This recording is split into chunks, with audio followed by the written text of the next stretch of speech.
So basically, unless you belong to a union, those are all exceptions under the law. Right. Unions can negotiate a contract that's better than what the law is.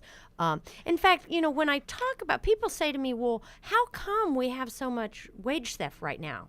And I think the reason we have so much wage theft is because we have what's called inadequate pushback forces against the wage theft, right? So if you think about what are the categories of things that can fight against wage theft, clearly unions are one of the most important ways to fight wage theft. And as unions have declined in the society from 30% of the workforce to 10% of the workforce. Well, due to a lot of union busting. Absolutely, lots of union busting efforts. Yeah. It means that we don't have kind of the pushback force against wage theft. I mean, I think what Or you saw. equalizing forces. That's yeah. right. I think what you saw with Republic workers, that was clearly wage theft, right? They closed down. They weren't going to pay the workers their wages, but because they had a union, because they were organized, they had a way to fight back against that and engage the community. So the decline of unions is clearly one of the reasons we're seeing the growth and expansion of wage theft in the society. It's also because we have a wage and hour division of the Department of Labor, which is the federal agency charged with protecting,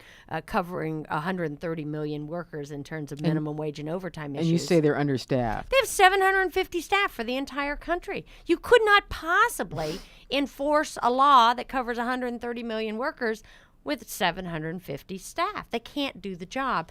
And so, you take on top of that the fact that we've had Elaine Chao as the Secretary of Labor who, doesn't even think there's a crisis in the country.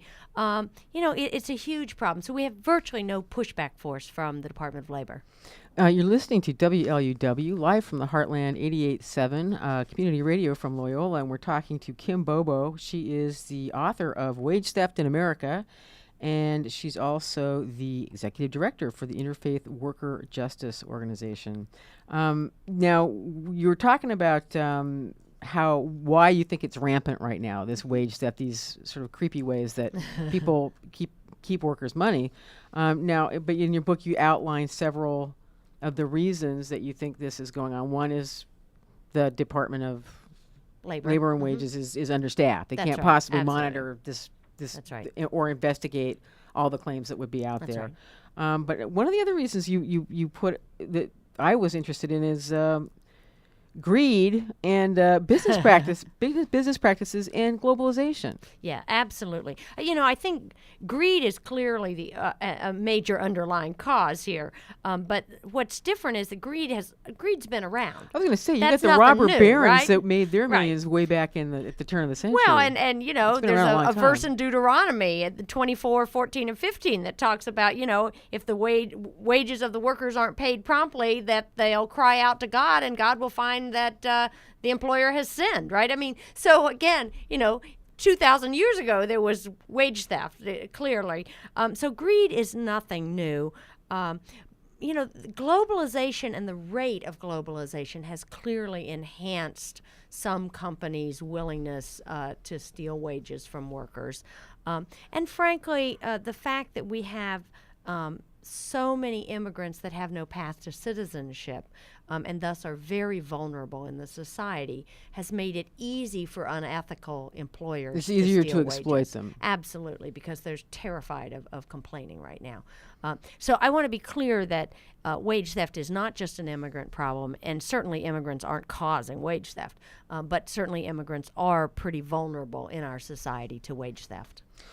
Just a sort of an interesting story that you had in your book was about a gentleman who went down to New Orleans to help rebuild New Orleans after Katrina, and he had several experiences where he did a lot of construction work, I believe. That's right. He was enticed to go to New Orleans to help with the cleanup efforts, And they were going to They were going to pay his way there. They were going to pay for housing and food and give him a decent salary, and none of those materialized. He slept on a bus. He went for a couple days with no food, and he didn't get paid.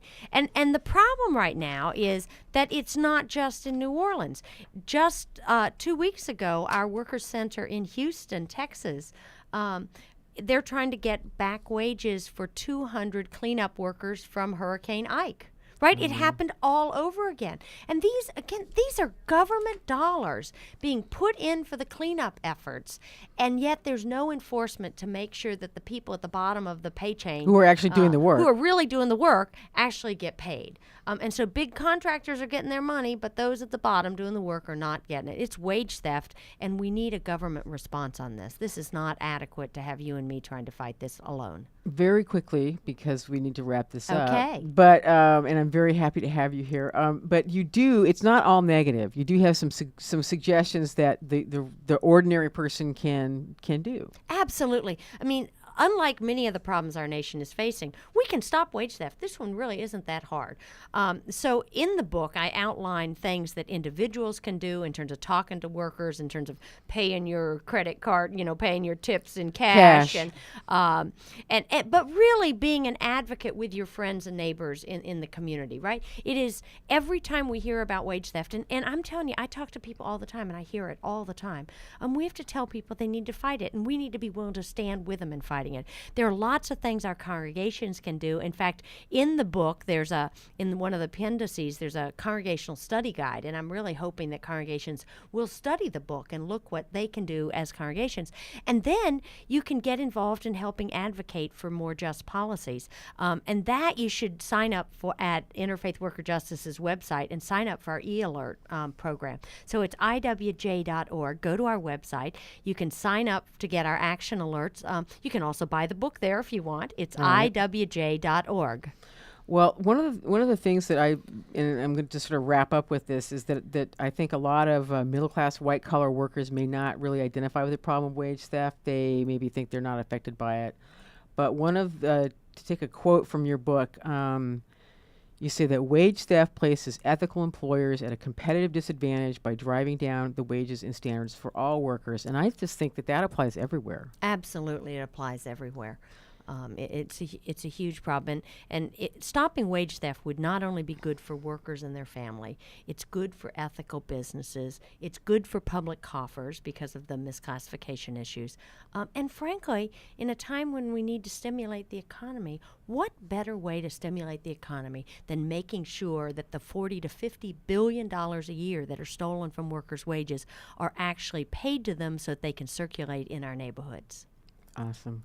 Kim Bobo, she is the author of Wage Theft in America, and you are the executive director for the Interfaith Worker Justice. Excellent. That's right. Interfaith Worker Justice, iwj.org. And if you want more information, you can go to their website at iwj.org. Fantastic. Thank you so much for coming on the show today. Lisa, thanks for having me. We're going to take a short break, and we will be back, and my next guest will be talking to you about really people we often wish were heroes. There's a political legislative panel that's planned, and we've got we've got Reverend Marilyn Pagan Banks, and she will be talking to us next. Stay tuned. We'll be right back.